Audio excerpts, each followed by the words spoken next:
नमस्कार। क्या आप अपने जीवन में निराश और हताश हैं? क्या आप दैनिक कार्य करते हैं और उसमें सफलता नहीं मिलती है? क्या आप शिक्षा ग्रहण करते हैं और असफल हो जाते हो? क्या आप नौकरी के लिए जाते हो और नौकरी की नहीं प्राप्त होती है? क्या आप व्यापार में जाते हो और ज़्यादा मुनाफा नहीं हो पाता है? क्या आपके उधार दिया हुआ धन प्राप्त नहीं होता है? इन सारे समस्याओं के समाधान के लिए ये एक छोटा सा वीडियो है। जो प्राण वायु नाक के द्वारा हम ग्रहण करते हैं उसको श्वास स्वर कहते हैं। हमारे नाक के दो छिद्र हैं, एक दाहिना एक बायां। दायां छिद्र सूर्य स्वर, बायां छिद्र चंद्र स्वर कहलाता है।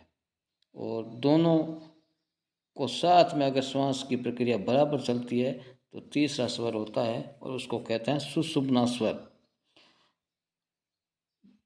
प्रत्येक घटना के पीछे इन स्वरों का बड़ा ही योगदान है, इनकी भूमिका है। अगर हम इन स्वरों को समझ करके और प्रत्येक कार्य की शुरुआत करते हैं तो सफलता अवश्य मिलती है। बड़े ही चमत्कारपूर्ण ये स्वर विज्ञान है, बहुत ही सरल विषय है। अगर आप इसको ध्यान से पढ़ोगे तो निश्चित ही स्वर विज्ञान के द्वारा आपको अपने प्रत्येक कार्य में सफलता हासिल होगी। करना क्या है कि हमारे 3 नाड़ियाँ हैं, पिंगला,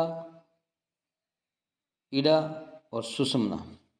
इन तीनों नाड़ियों से ही श्वास प्रक्रिया चलती है। तो सबसे पहले हम श्वास की जांच करेंगे कि हमारा कौन सा स्वर चलता है, हमारा सूर्य स्वर है या चंद्र स्वर है या सुषुम्ना है। तो जांच करने के बाद में अगर हमारा चंद्र स्वर है तो हमें कौन सा काम करना। चंद्र स्वर में बाईं नासिका से वायु का वेग प्रवाह गति से निकलता है। सूर्य स्वर में दाईं नासिका से वायु का प्रवाह चलता है और सुषुम्ना में दोनों से। अगर अब दिन की शुरुआत जब हम उठते हैं सुबह सूर्योदय के समय में, अगर शुक्ल पक्ष है तो प्रथम दिन यानी प्रतिपदा को चंद्र स्वर होना चाहिए। उस समय अपने श्वास को खींच करके सर्वप्रथम बायां पैर पृथ्वी पर रख करके फिर खड़ा होकर के बाएं पैर से चलते हुए आगे के दैनिक कार्य करने पर सफलता मिलती है। इसी प्रकार प्रथम 3 दिन चंद्र स्वर होना, फिर अगले 3 दिन सूर्य स्वर, इस तरह से शुक्ल पक्ष का पखवाड़ा होना चाहिए। और कृष्ण पक्ष में प्रतिपदा को सूर्य स्वर होना चाहिए।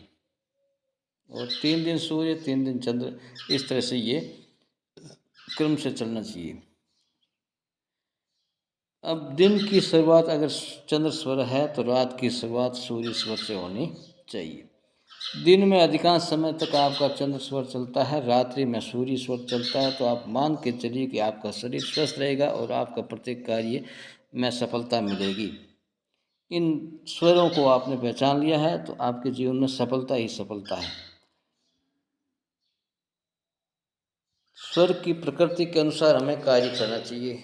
चंद्र स्वर शक्ति यानी माँ पार्वती का प्रतीक है, यानी उसमें शीतलता मानी जाती है, यानी शांति और शीतलता के कार्य इसमें किए जाते हैं। जैसे चंद्र स्वर में आप है जो किसी कार्य में पद ग्रहण कर सकते हो, गृह प्रवेश कर सकते हो, व्यापार की शुरुआत कर सकते हो, विवाह कर सकते हो, जलपान कर सकते हो और शिक्षा की शुरुआत कर सकते हो।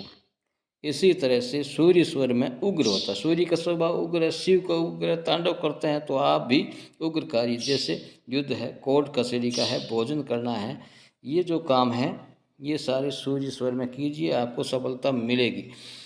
और सुषुम्ना स्वर में सिर्फ आप चिंतन करना चाहिए। आज हम स्वर विज्ञान के बारे में कुछ अध्ययन कर रहे हैं। क्या आप जीवन में